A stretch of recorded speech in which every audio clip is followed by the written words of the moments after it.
Yeah, certified management accountant. I sound like a real fun time at a party, right? Hey, appreciate everyone being here, and thank you, Bailey, for your support and also behind the scenes for Brooklyn. A couple of questions as we get started. Want to know who's here and kind of direct us where we're going to go. So I have opened up a poll. Please go ahead and answer that. The first poll question is this the first time you've ever been to one of our What the CEO Needs You to Know webinars?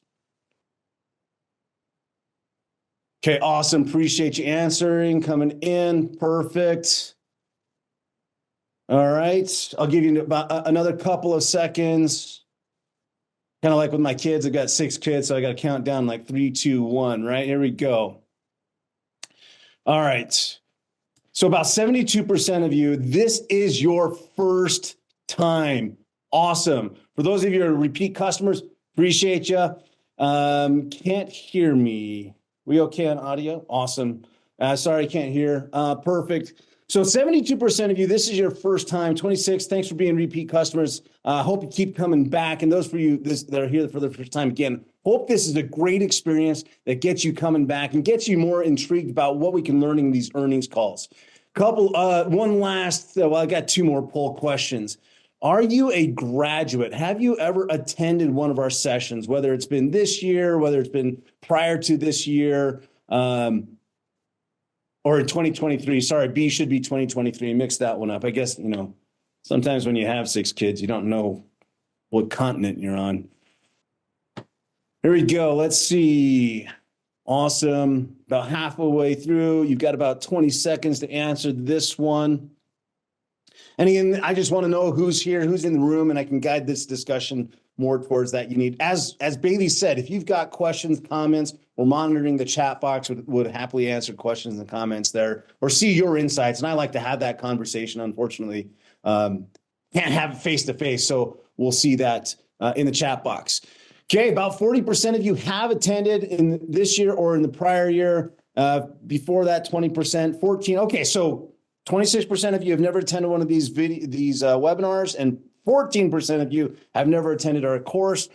Awesome. That helps me out a lot. Now, let's get into this. How many of you actually listened to an earnings call? So when was the last time you listened to any earnings call? Because I know you're all probably out there. I need to get to this one. Mondelez was a little while back. Okay, but that, hey, I want to know what's happening with Bank of America or Salesforce, and I'm in those calls on a regular basis. So let me see. How many of you, when was the last time that you listened to an earnings call? Awesome. This is super impressive. A large percentage of us have actually listened to an earnings call this year. And I guess it's May, but just earnings season has been the last couple of weeks. So that's really encouraging.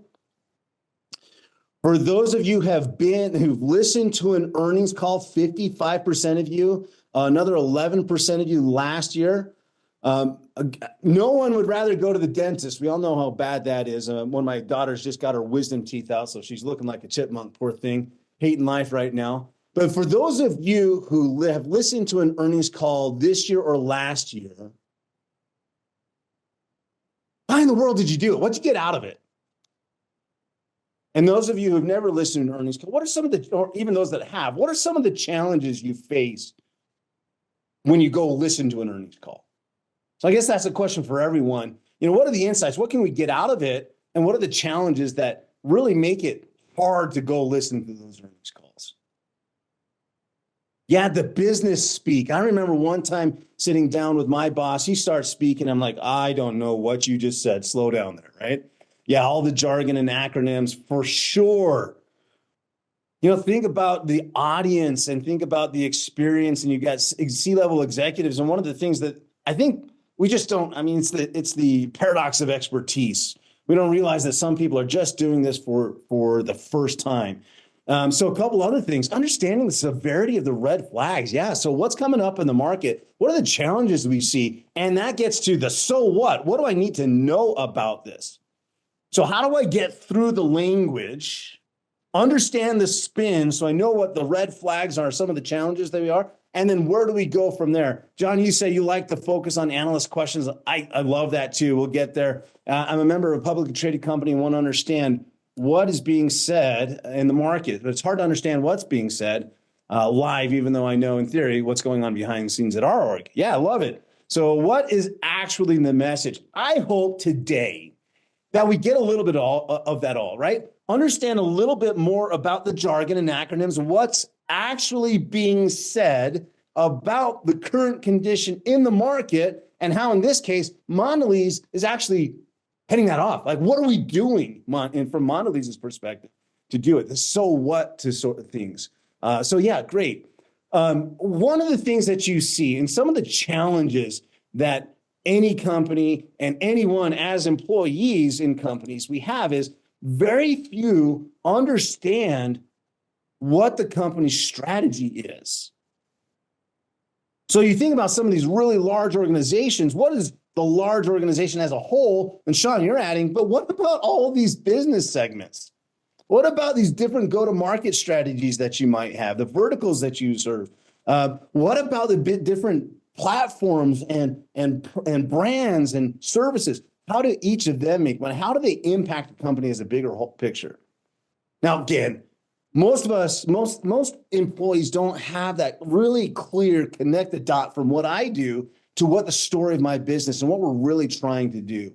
Are earnings calls open to the public, or do people need to be shareholders? No, they're open to the public, and which is interesting because not all publicly traded companies do earnings calls, but they are open to the public. The reason being is sometimes it's a way to attract shareholders as well, investors as well.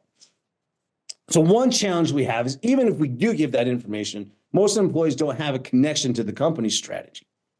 Also, as you think about our day-to-day and being able to connect the dots and understand the language, most employees don't understand the company's important business metrics. How do we know we're actually making progress on that story? Well, most people don't understand. And what that leads to is a lot of disengagement, right? There's this saying that people work hard for a paycheck, harder for a person, but people work hardest for a purpose. And knowing why we're working and the importance of my role in the process of making that story happen is what really drives engagement.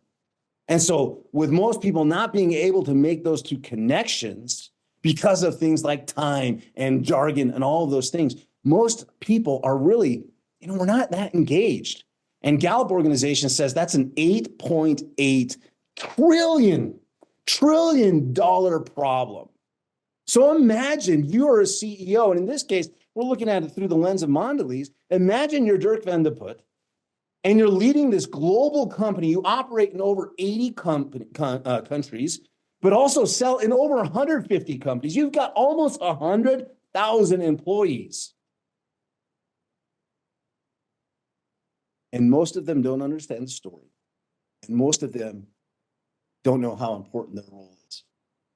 So if you're looking at that and you're doing these earnings calls, what would you like stakeholders to know? And we'll start at the top, right? Not top, but we'll start at the audience for these. Now, audience for these intended is for analysts and shareholders and prospective shareholders. So that's kind of the core audience here. What would you want your shareholders to know? Go ahead in the chat box, but I'm going to kind of rifle through these. From shareholders, also public information. So what do you want your partners to know? The people that your vendors, your suppliers, the people that you're contracting with to be able to make this happen. What do you want them to know? And how does that change when you start looking at the markets that you serve? And whether that customer is your end user, but even going beyond that, well, what about your customer's customer? What do you want them to know about your strategy and about your performance and how you're working and leading into the market and the market realities right now? What do you want them to know? Yeah, profits, dividends, short and long-term growth. Thank you, Matt. How are we going to grow? What are the challenges, and how do we, what do we expect from all of these different constituents? Current state, future state, innovation, profitability, what's going on in the market, potential to grow, cash flow, love it. overall vision and strategy towards growth, innovation, how the organization performed in the quarter, and what are we doing here in the future? All right, take that all into account. And again, this is publicly available. So for these external parties, external customers, and stakeholders, we want them to have that confidence that we know what we're doing. What about internally? What do you want employees, colleagues, team members? What do you want them to know? After all, it's available to them. A lot of organizations are saying, hey, we're releasing our earnings right now. Go listen. A lot of these organizations will do town halls afterwards. Town halls afterwards.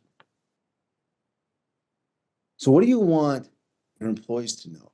Confidence in the vision, trust, not Enron, right? But trust. What is our strategy? What is our story? How stable are we? And what does the future look like for each of us?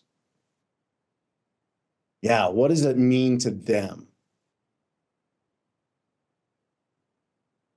Yeah, awesome. Love it.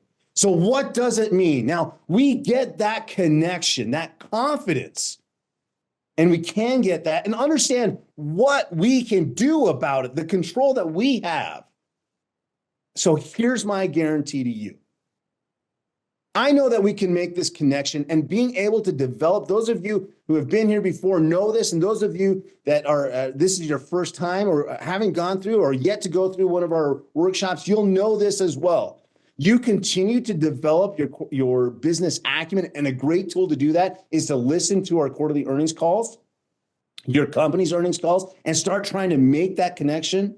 And we'll give you tools to do that. But as you do that, it's going to build your credibility. You are going to have more influence in your organization to tell the story, to get people behind you, and it's going to be aligned, which means that's going to be good for your career. And ultimately, it's going to be good for any company that you work for. That's my promise to you. You continue to build your business acumen. That's going to take you to the next level and have a greater impact in all aspects of your career. So here's what you find in that workbook that you should have. There's a process to this. So first of all, you've got to prepare, got to know where everything is. You got to have your ducks in a row. But then once you get all that, it's time to analyze, right? What are we going to do? How are we going to, what are we looking at? And then apply. So here's the tool. This is the preparation piece. Note, first of all, these quarterly earnings calls are typically found in two parts. Typically, if a company does an earnings call, they're going to have prepared remarks. Now, we call it prepared remarks, and if you've ever listened to an earnings call, most of you have, you'll notice that it sounds scripted. It is. It's very much scripted.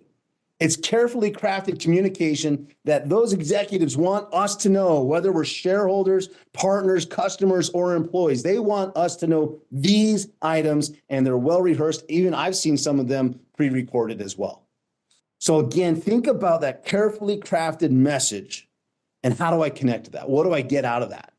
Then the second part is the Q&A, and someone mentioned that this is really interesting. Now, one of the things about that carefully crafted message, analysts use that to create their own model of what the financial realities look like of the company. And what they do in the Q&A is they start testing assumptions that the company leadership have given them. Hey, you said you're going to do this. You know, hey, we're looking at commodity pricing, and commodity pricing is going up. And we know there are price elasticities. In other words, people, consumers, are sensitive to price, and yet you think you're going to grow? You're going to raise price and grow volume at the same time? Tell me a little bit more about that. Give me a little bit more color, right? They're really testing out the assumptions and the guidance that executives are giving them to be able to give their own. But it's a great way to get insight about what the market is concerned about. After all, these analysts are there and they cover an industry and multiple companies, not just one. So we can get great insight from there. So thanks to whoever mentioned the Q&A. That's a great insight there. Also, make sure you have the material. So locate the transcript. Now, there are a couple of different ways to do that. Here's my favorite tool, right? Google. Just go and search, use whatever. But I'll often Google. In this case, it was Mondelez IR. Now, IR stands for investor relations. That always that first result is the company's investor relations page. And you'll go to look for the quarterly earnings or quarterly reports or something of that nature.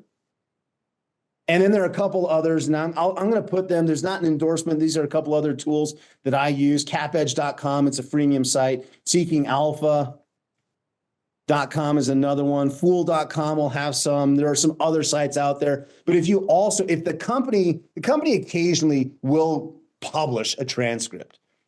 If they don't, you've got to have tools to be able to find that transcript, because I can't make it to all of the earnings calls for my clients. So I've got to go read the transcript. You can also go listen to the webcast. I find it easier to have the transcript. I can take notes on the transcript. So those are 3 sources I use. You can also just search Mondelez Q1 earnings transcript, Q1 2024 earnings transcript. Okay, so those are a few tools for you to use. Make sure you got those in the chat box. But remember, we're going to do this quarter after quarter and make it almost a religious commitment to do that. Again, it's commitment, but it's an investment in yourself. So go back and review your prior notes. You're going to see a shift. You're going to see that strategy and that story and the performance evolve over time. And that's really important, because now you're going to be able to say, hey, here's the story. Here's what they did. Here's how they performed. Oops, next quarter. Here's the story. Here's how it changed. Here's how the performance was. And then that next step, that so what, is going to become more intuitive. And you're going to be able to start peeking around the corners and even predicting some of the levers that executives are going to pull, which, again, think about the power of having that and understanding, being able to predict what's going to happen. Lastly, this is also another key. Meet with your team. Don't just keep this knowledge to yourself, but you're going to get better perspective and more insight as you share your own perspective and seek out the perspective of others. Hey, what did you see? I read this as cash. And this is an investment they're making into R&D, or an investment that they're making into marketing and sales. How did you see that? Well, I think that was more of a growth strategy. Oh, all right. So maybe they're investing more cash into growth.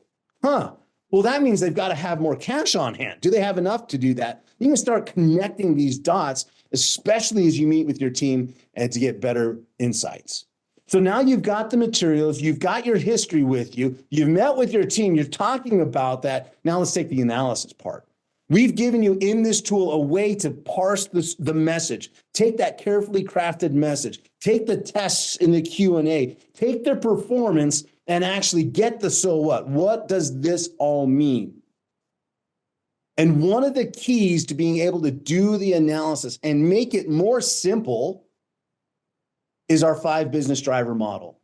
There are simply 5 things that all successful, long-term, profitably growing companies have to focus on.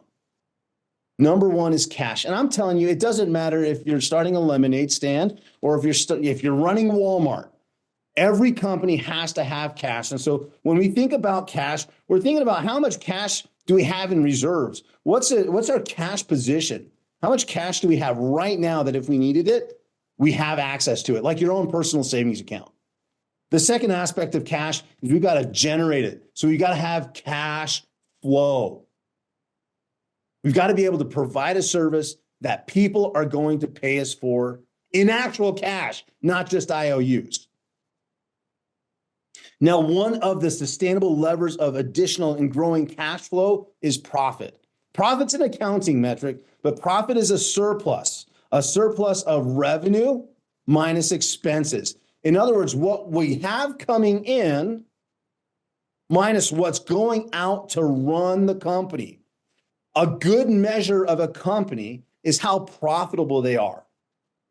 That means they're making decisions, that they're creating value and capturing value. Creating value by having a product or service that their customers will want and pay for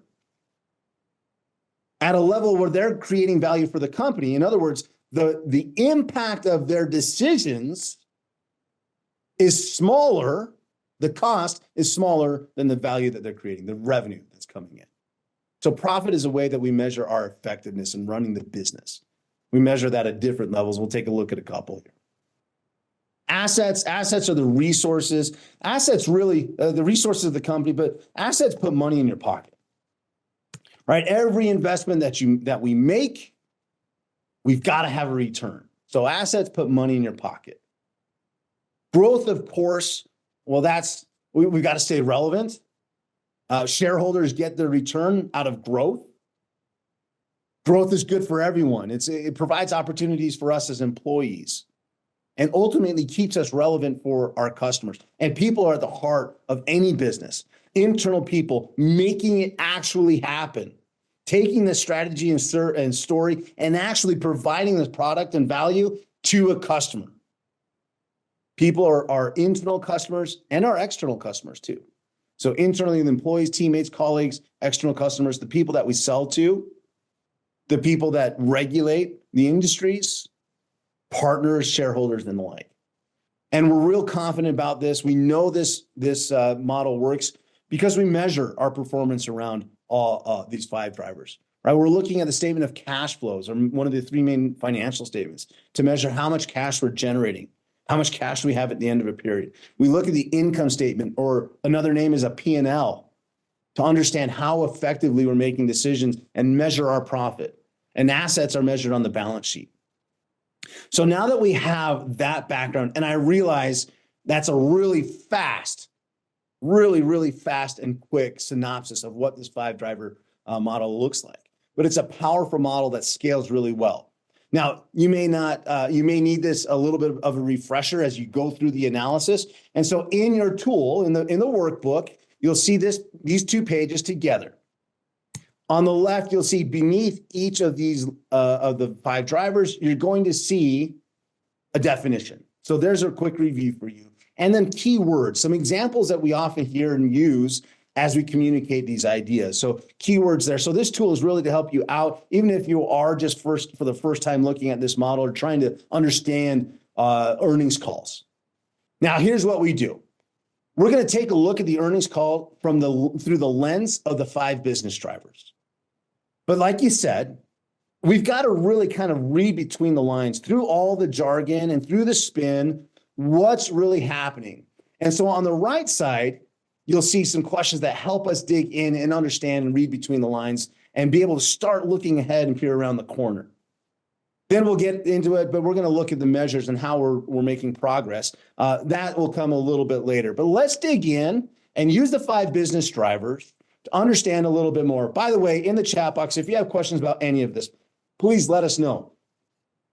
But let's take a look at some comments from Dirk Van de Put about Mondelez and their recent quarter, and use the 5 drivers to understand a little bit more. So here's the statement. We continue to see momentum, and this is right off the bat as he's starting. We continue to see momentum in emerging markets where consumer confidence remains strong and our categories remain resilient. We delivered another quarter of strong gross profit dollar growth through ongoing cost discipline and sound pricing. And we also continued our track record of strong free cash flow generation of more than $1 billion this quarter.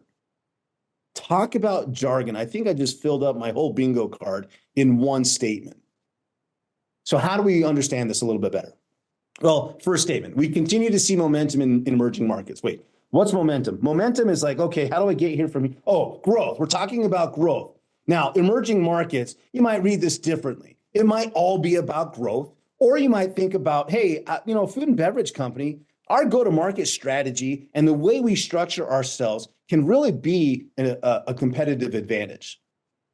And a competitive advantage is done by making investments, right? Purposeful investments. So the way I read it, here's growth, and we've set ourselves up the structure, assets. All right, what does that do? Okay, where consumer confidence remains strong and our categories remain resilient. A business is nothing but a hobby without a customer. So people, consumer confidence remains strong in what? In our categories and in our resilient categories, in these areas that we have made, again, purposeful investments to better serve our customers. So people and assets. We delivered another quarter of strong gross profit dollar growth. All right, whoa, great. Hey, growth. That's an easy one. Strong gross profit dollar. So that is a profit metrics. Gross profit is the amount of money that we're making on our core products and services. So in this case, gross profit dollar, the money that Mondelez is making on their core products and services that you get through their categories, for example, chocolate and biscuits. So they're saying that the profit dollar, so we can look at profit two ways, the dollar amount as well as the percentage of sales or our margins. And they're saying the dollar amount grew. We'll talk a little bit more about the significance of that. How did it grow? Well, there are only two levers for profit. The levers for profit, and I'll put these in the chat box real quick. The levers for profit are volume, price, and costs. So they grew their gross profit, the profits on their products through cost discipline and sound pricing, raising price where they can. And we'll talk about why that's important. And then finally, and we also continued our track record of strong free cash flow generation, free cash flow. It's all about cash of more than $1 billion in this quarter. So you can see real quick, 5 business drivers. We've mentioned all 5 of them. This is the start of Dirk Van de Put and Mondelez's earnings call. Here's how we're performing around all 5 business drivers. So what we can actually do is go through the entire call and count how many times Dirk talks about each one of these drivers. And what we'll see is that there are a couple that come to the top. So in the chat box, I just want to know real quick, your sense, if a CEO is out there in front of shareholders and the world, what do you think a CEO's greatest focus is going to be? Yeah, free cash flow. Great question. So as you're thinking about, I'll answer that, but as you're thinking of, as I answer, think about this. What should be my greatest focus right now as a CEO and maybe even of a food and beverage company? Yeah, growth. You certainly would think growth would come to the top, right? That's how shareholders get a return. Yeah, revenue growth, top line growth. You actually mentioned that specifically. We talk about gross profit growth, momentum, sustainability. Now, sustainability, Andrea, is that financial sustainability? How are we going to? Or is it kind of like Mondelez talks about, sustainable snacking in terms of ESG, more of the environmental, social, and governance sort of things, the impact on the environment, market conditions, returns growth, debt, cost management, sending a confident message. So how are we going to grow? And can you have confidence in the story that we're giving? Okay, great. Perfect. Thank you. Keep those answers coming. Let me go back and answer the free cash flow. So when you look at free cash flow, real quick, free cash flow equals our cash flow from our operations. So the core purpose financially of operating a company minus capital expenditures, or what we call CapEx. Now, this is why free cash flow is important. Cash flow from operations, again, the actual cash generated by our core operations, selling food, for example, in this case for Mondelez. CapEx is a reinvestment back into the company. So free cash flow measures the cash that we're generating for our core operations minus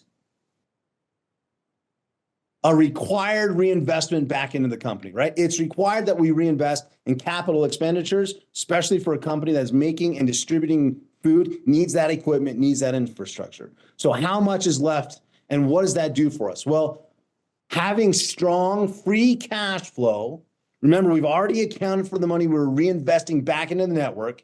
That allows me to go buy other companies and other brands, mergers and acquisitions, to accelerate growth and our capacity and reach and things of that nature. It also allows me to reward shareholders with dividends and stock buybacks. It also allows me to make other investments, maybe to shore up my financial position by paying down debt or even saving additional cash. So that's what free cash flow does, and that's why it's important, especially to Mondelez. So in terms of focus here, here's what I found. What common items define CapEx? So basically it's assets, any furniture and equipment, building out additional plants, trucks, computers and other technology. Those are it can be labor. And Jake, if you want to take this, we can talk about it after. There's a thing called capitalized labor that is included in capital expenditures. So in some cases, but not all industries have that. If you have more questions, we can tackle that one separately if you don't mind, Jake. All right. So pleasure. What does Dirk say about what's his focus? We're thinking it's going to be growth. Here's what Dirk puts his focus on. I found him talking about growth about 25 times. Yeah, a lot. Right on par with the amount of times he talks about profit. Where I really found him focusing is on assets and people. So we should be thinking about why. Why? And in fact, that's question number one. What driver or drivers got the greatest focus and why? We'll come back to answer that. But I want to also give you perspective how this changes once you add the analysts. So again, analysts give us insight into kind of their concerns and challenges they see in the marketplace. This is what the analysts said. So their biggest focus was on profitability. They're really interested on cost and price and how Mondelez is managing that. But it's all about profitable growth. So even when you add the analysts, the core focus is on assets and people. All right, so you're looking at the tool. Question number one, what business driver or drivers seem to get the most attention and why? I said people and assets. Here's a statement. It is important to underscore that despite short-term market volatility. All right, so think about this. Here's a challenge. What is going to keep a company viable? What about the structure? What about the company that is, and what about the financial strength is going to keep them viable? Because they've got to get through this short-term volatility. And as he says, remain focused on advancing our long-term strategy. How do I, so things like cash on hand, but also core to a food and beverage company are two things: the brands and distribution assets of the company, and how well those brands and distribution serve customers. So those are yay for brands and distribution and for customers. So now the statement keeps talking about we're reinvesting back in our brands and people, driving strong execution on those investments, and shaping our portfolio, assets, and scaling sustainable snacking. We continue to increase our focus on attractive and resilient core categories of chocolates, biscuits, and baked snacks. That's where we're going to put our money. And we remain on track to deliver 90% of the revenue through those key categories. So that's the financial impact. Assets and people. Certainly need cash on hand. As a shareholder to many companies, profit is not what I look at. That is where the analysts drives you nuts. Yeah. Again, we look at, and analysts in the market looks at profitability as a measure of management effectiveness. And I'm like you, I'm not just looking at that. I'm looking at growth. How is the company going to continue to do that? So again, a couple of things here, key categories, key words for me, led to my reading this as assets and people, portfolio, categories, executing on those assets and investments. But it's nothing unless we've got something that's attractive to consumers and they'll buy it. So those are some of the key messages and why assets and people are important. And again, the idea of an attractive and resilient category, well, it's only attractive and resilient if customers continue to buy despite any short-term volatility. And so here's how they're communicating that. So assets and people, core to the business. What are a couple of the main points around that? All right, so here again, iconic portfolio, strong brand loyalty, advantage geographic footprint, well-positioned, consumer trends, well-equipped, structurally advantaged category. You see the message around assets. How do you measure growth if it's important? Well, part of you measuring growth is revenue. Which way is your revenue headed? How about the profit dollars? How about your profitability? How about your financial strength? Do you have the financial strength to be able to go and make these investments? What investments are you making? Where are you making them? What's the impact of those investments? How well are you executing, right? There's a story around those. We measure those through financial metrics as well as a bunch of operating metrics, and we'll get to some of those financial metrics. I'll show you that here in a second. Let me tell you the story here. So we're looking at, okay, short-term volatility. How am I addressing the challenges? Well, we have the assets. We have the brands. They're resilient. They're resilient and attractive because consumers resonate with those. And there's a specific reason, right? Whether for chocolate, whether it's just a quiet moment relaxing at home after, whether it's to be able to enjoy it with other people, there's an occasion for that. So Mondelez, right brands, right people to serve the customer. They're well positioned, structurally advantaged, aligned with the customer, and now it's all about execution.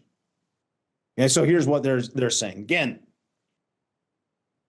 and I'm kind of cheating because this was from an an investor conference, but they set that up and now they're reporting on what they're actually doing. Okay, so this is where we're strong. We've made the investments here. Here are the brands that we're looking at. Here are the core categories that we're looking at. And again, structurally, where we're selling that. Here's our progress. And I say we as if we were actually, we were all part of Mondelez here. Core categories and performance here. We see some of that short-term volatility, but we're confident in the brands and we're confident that in our execution, we're going to be able to have the growth that we need. All right, so we've got all that. Understand that message. What are the goals and trends going forward? Well, a couple of things here. Important to underscore that despite the short-term volatility in the marketplace, remain focused on advancing, right? We just read that, investing in brands and people. Okay, great. So what are the core objectives here? Execute in the short term, focus on the long term. Again, brands and people, execution, portfolio, sustainable stacking, get back onto the algorithm. And so here's the performance there. And you can see organic revenue growth, adjusted gross profit growth, ANC change in spend, so high single digits, adjusted earnings per share growth, free cash flow. This is how they're measuring performance. And what they're saying is it's going to accelerate. And here are the assets that we've got together. And then here's the outlook. Here's the goal. We want to have organic net revenue. Organic means it's from within. So I'm taking out any acquisitions, maybe even any like impacts of foreign exchange translation. But our core business is growing 3 to 5%. And our estimate, that's the long-term algorithm is what it is. It's just another one of those bingo words. So long-term algorithm means 3 to 5% over the long term is what we want to get. And in 2024, we're expected to hit that upper end. Adjusted earnings per share growth. Adjusted just means, hey, there's some one-time things that we're going to take out, whether that's an acquisition, whether that is a big accounting expense, change in tax laws, whatever the case may be. We're going to take that out. Or in this case, might also be a disposition, right? Selling off a unit. And we should be at high single digits. Yeah, time horizon for long-term is usually 3 to 5 years. Yep, exactly. And then you can see the goal for free cash flow as well. Down below in the gray, you see some of the assumptions that we're looking at. So despite that, some of these things, here's what's going to lead. And here's the assumptions behind getting to our 3 to 5% top line growth, organic top line growth, and how that flows through the P&L to result in adjusted earnings per share growth, and how that profitability drives free cash flow. All right, so those are the assumptions. This is what we're setting out. Here's how we're trying to drive that confidence and trust. What questions or concerns are raised by the analyst community? Well, here's an example of that. All right, so this is Robert Moskow, TD Cowen. I guess one of the more pleasant surprises is that European chocolate retail data looks very, very strong. So maybe not as bad as we thought. The elasticity. So elasticity is how sensitive consumers are to price changes. So a product that is highly elastic or very elastic, if I raise price, the volume will go down. An inelastic product is, hey, I raise price, I might even see volume go up. So less resistant to price changes. In this case, you think about our own experience in the supermarket. Maybe I don't want to spend more money on snacks, and so I'm going to choose a smaller snack, portion size. Or maybe I might start substituting, Cadbury for another chocolate. Some Cadbury is actually pretty good. That's one of my favorite, fruit and nut. So elasticity here, Robert Moskow is saying, hey, looks like there wasn't, with the price changes that you've made, that pricing discipline, you haven't seen a huge impact on volume. De minimis, right? At the minimum. And I want you to know that if you think that will help in your negotiation, I want to know if you think that will help in your negotiations with retailers heading into 2025. Price and volume. How are you going to drive price and volume with the retailers? Are the retailers happy with how the category is performing? How the consumer is handling the pricing so far? Does that help at all? So asking for additional cover or color around pricing and pricing power. Do you have room to continue to grow price? Here's an example. Here's the response. Of course, it does help in the sense that so far the elasticity is relatively benign. We have room to adjust price. Pricing discipline, remember that comment from the beginning. We've got a good performance despite some disruptions. Growth has been solid, I would say, and we have increased our market share. So we're seeing people are coming to us, additional volume. We do have to take into account that Easter came early. We had a very strong Easter from our side. Sometimes timing does have a big impact. We're also continuing to invest quite heavily, and consumer confidence in Europe, I would say, is stable. There is some uptick in elasticity. So we're monitoring price. We still think there's room. We've seen great performance so far. We're seeing additional market share. We're seeing growth. Despite all that, and this is something that I've seen across the board in food and beverage, is there is some uptick, meaning maybe we're starting to hit that upper limit of price changes and price increases, where some companies are in fact starting to see a decline in volume. Sounds like for Mondelez, it wasn't such a big deal. Again, things that they're ahead of the curve. This is what we're mindful of and how we're doing it. Now, one of the things that food and beverage companies will do, they'll actually hedge the price of things like of commodities such as cocoa. And so the first part coverage is how we've kind of tried to lock in our cost of cocoa. Pricing is about our pricing power in the marketplace, and supply chain is making sure we have the supply to get there. Remember, again, COVID, that was a huge deal, continues to be a challenge for some companies as well. So here's Mondelez trying to get ahead of the curve, anticipating questions like Moskow has asked, and you see the response. So what are some of the other things that the analyst community was looking at? Certainly short-term volatility is one. Commodity pricing, particular cocoa, since it's one of their core categories, pricing power and elasticities like we talked about, and then their confidence. How confident are you about those emerging and other growing markets and performance in categories? So we have this whole story about assets and people and making sure that we're making the right investments and the confidence that we have made the right investments. And how do we know? Because of our performance with the consumer. And despite the short-term volatility, we're still remaining strong. We're a strong position. We've already thought about what you're going to ask about. Here's our answer to that. And our long-term algorithm, despite the short-term volatility, we're well positioned to be able to hit our targets. That's the story. Food and beverage is about brands, categories that fit the needs of consumers and where they want to consume to be able to drive growth so we can continue to reinvest, the core of a food and beverage company. So are they making progress? Great story. You've already talked to me about it. How do I know, right? Where are the dollars flowing? Do you have the resources to match that strategy? And that's where the financial analysis comes in.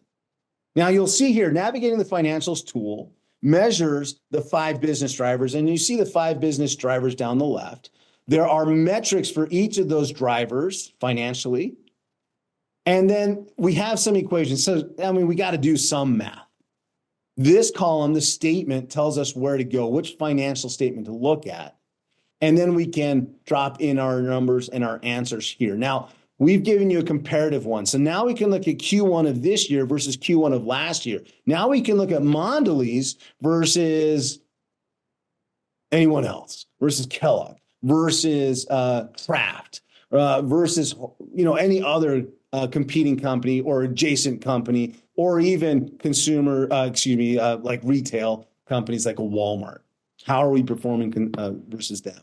Make sure that we're in line, and also get an idea for where we might be making good decisions or where we might need to make up a little bit of room. So let's do a few of these together.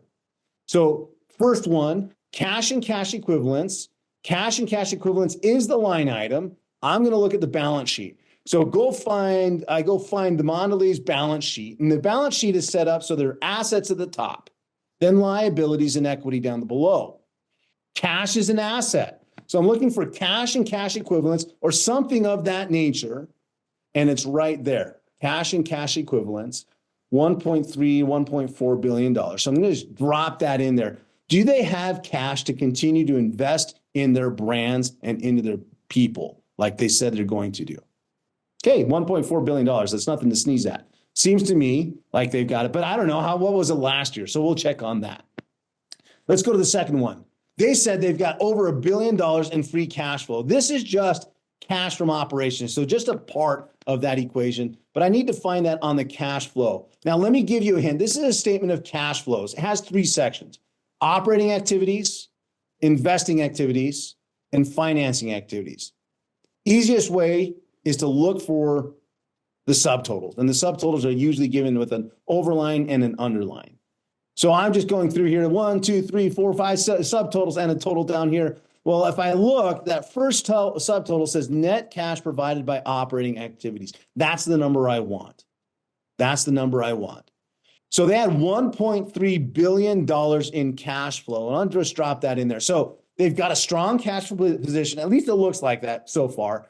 And they've got really strong cash flow generation, enough to be able to make investments and still have over $1 billion in free cash flow. So there's our performance around cash. We're going to change gears. We're going to look at our profitability, our profits. So we're looking at total revenue. So I'm going to jump to the income statement. That's where it tells me to go. Income statement here. Another name for it, as you see here from Mondelez, is a statement of earnings. It's an earnings statement or an operating statement or statement of operations. Those are common names. So again, in the chat box, you might hear P&L or profit and loss, income statement, earnings statement, or some permutation of these, right? Or even an operating statement. Remember, this is just the statement of knowing what the heck you're doing. We're measuring our decisions. So net revenues, do we have a product that our consumers want to buy, and are they willing to pay the price, and do they trust us enough to actually buy it? They think that we'll deliver. So net revenues, that's right at the top there, that top line, $9.3 billion. Okay, there you go. And we can continue going on down the line, right? We can go look at gross profit, net profit. We can look at net profit margin, going back and forth using this tool until we get all of them. Now, I've just quickly thrown up, in the interest of time, Q1 versus Q1 of last year. Couple of things I notice. Are we making investments? Well, we've got less cash than we did before a year ago, but we've increased our cash flow. And if you think about your own personal finances, would I rather have a savings account or would I rather have strong cash flow? Well, I'd rather have really strong cash flow, because I know if I've got cash flow, I can do lots of things with it, including increase my savings. So great performance there. Total revenue, or net revenue is what Mondelez called it. It's up. If I look down at growth, I can see measured. It's up by 1.4%, and that's coming off of an 18% growth last year. Now, one of the things I'm looking at as I go through an analysis like this is outliers. So a $7.7 billion company grows by 18%, roughly $1.5 billion. That to me, and again, I'm looking for questions. 6-year-old I've had. Question is why? And this is a pretty good indicator that something happened. And if you look at other growth numbers that last year, that would suggest that something big happened. And so I'm going to go look into the into last year, which is, again, to the point of do this over and over and over again. And you're going to see the evolution of strategy and the evolution of performance. Now, a couple of strong points here. Again, got growth in revenue, decline in net income. So I might be concerned about that. Our margins, so not just the dollars, but our profitability. Now, they mentioned an adjusted. I might go look at why they're adjusting, because that's a signal to me that there might be some one-time things that could have impacted this performance. And again, we're going through this really quick, and I'm trying to quickly connect the dots about and show you how powerful this can be. And as you develop this as a skill, you're going to be able to start connecting these dots faster and start anticipating what are some of the levers. So I can see here, if our margins, our profitability has gone down, yeah, pricing is going to be an issue. Cost management is going to be an issue. Do you have the resources to kind of weather this storm? Well, we've got strong cash flow despite little less profitability, and we're growing our top line. We've got a decent cash position, and we seem to be executing pretty strong. Now, how do I know? Well, 11.7% return on assets. So you think about the structure that we've built, or Mondelez has built.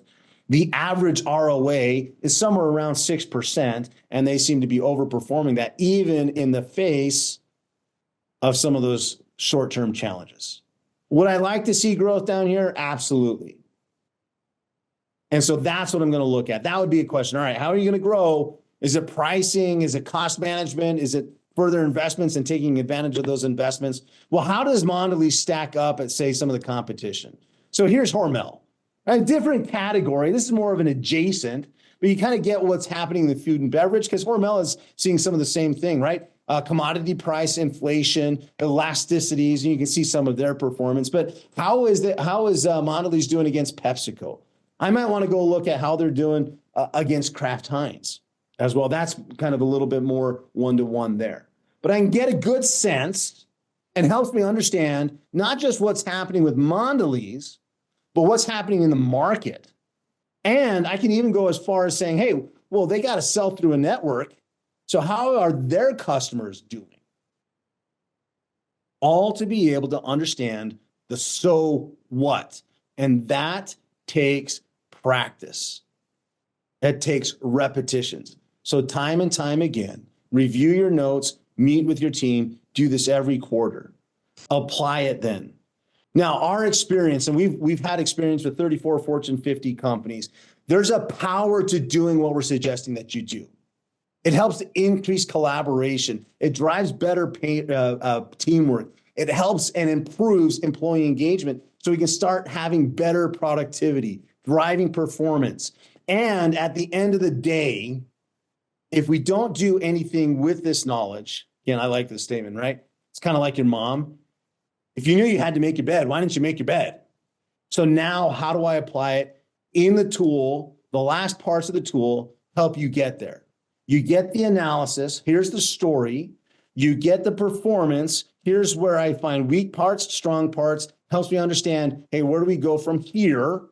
And what can I do about it? So now I'm looking at things like, hey, insights, food and beverage algorithm. I've got to be able to know the consumer, to make sure I can assemble the right portfolio, execute on getting that product to the consumer to drive cash flow, to reinvest back in the portfolio. Strong execution is what helps you weather the short-term volatility and remain focused on the long term. All right, so how do I use those insights? Well, I got to share them, right? So I'm going to look at additional peers to make sure that that's flowing through, see who's doing well, see what they're doing, think about what's going to happen in the industry, even ask my own questions, and then share my perspective with other consultants, get their perspective, maybe share it with my clients and what they're seeing as well, and ask those questions, and ultimately help our clients and employees understand the business and make the connections between the strategy, performance, to be able to help them execute better. So here's some actions that you could take, or that I would think about taking. Then continue on, right? You've got to be able to continue, review, apply, and teach this stuff. So here are a couple of things. You might want to go, if you analyze your own, go talk with your team. If you analyze the customer, maybe you want to start talking with sales and seeing what they're hearing in the marketplace. Or maybe go look at a competitor or a benchmark company, even a customer. So now we've been through the tool. You've seen some of the insights that we can glean, and more importantly, like the questions that we should be asking so that we can make a better connection and understand what we can do and our impact on the business. So real quickly, where is my poll here? What's the second step? So in the preparation phase, what's the second step? Test your knowledge here.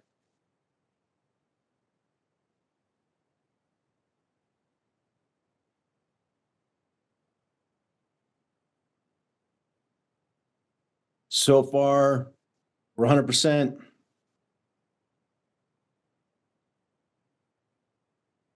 A couple of you have answered, just need to make sure you hit submit. 10 seconds. So what are we going to do? We're going to locate the transcript, then do what before we meet with our teams? There we go. So the answer is, sorry, WebEx is trying to catch up here. After locating the transcript, we want to make sure we're monitoring the progress. Skip to step 3, right? We want to make sure that we review our past notes because that helps us see the evolution of what's gone on with the company. Now, lastly, again, as you do this, the guarantee, it's going to develop your business acumen, which means you're going to have better influence. It's going to impact your career and ultimately impact the performance of the company that you work for. So our challenge to you, who are you going to analyze next? Is it going to be the company you work for, company you sell to, someone you partner with or invest in? Maybe it's someone you're interested in. I'll tell you who we'll do. We're going to debrief Marriott's most recent. So we do this monthly basis. Love to see you back. Grateful for those of you who are coming back. Appreciate that very much.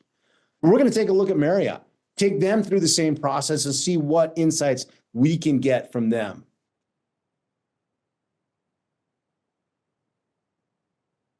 So a couple of seconds, like another 10 seconds for people to respond. We want to know who you're going to look at. I see a lot of people saying, hey, I'm going to take this and look at my own company. Awesome. That's where we're going to have a great impact. Being able to see the so what, able to make those connections and then identify the impact. So awesome. Reminder, again, you get that workbook for us and also can get $100 off coupon. Make sure you go to that link and sign up as well for June 26th. That's when we're going to do Marriott. We got a couple of links in the chat box, and we're happy to stick around. Again, thank you very much for joining us. Hopefully this has been really helpful. But again, I can't stress enough, the constant, consistent commitment into yourself is going to make a huge difference for your career and for your life. So thank you very much. Appreciate you joining us. We'll stick around for a few moments.